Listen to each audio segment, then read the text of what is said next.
जब तो चाहने वालों के दरमियान दूरी आ जाए ना, तो मोहब्बत खुद ही रास्ता ढूंढ के निकल पड़ती है।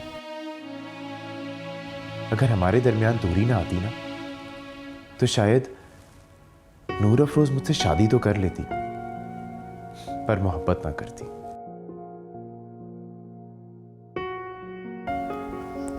कब से मोहब्बत कर रहे हो उससे?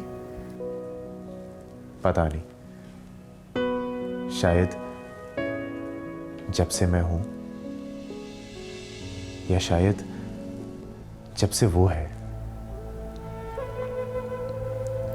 फिर तो बहुत गहरी होगी। देख लो, तुम ही सारी खबरें लाई हो। उसके चेहरे पे बिखरते रंग भी तुमने देखे। मैंने तो सिर्फ उसके इरादे की ठान सुनी।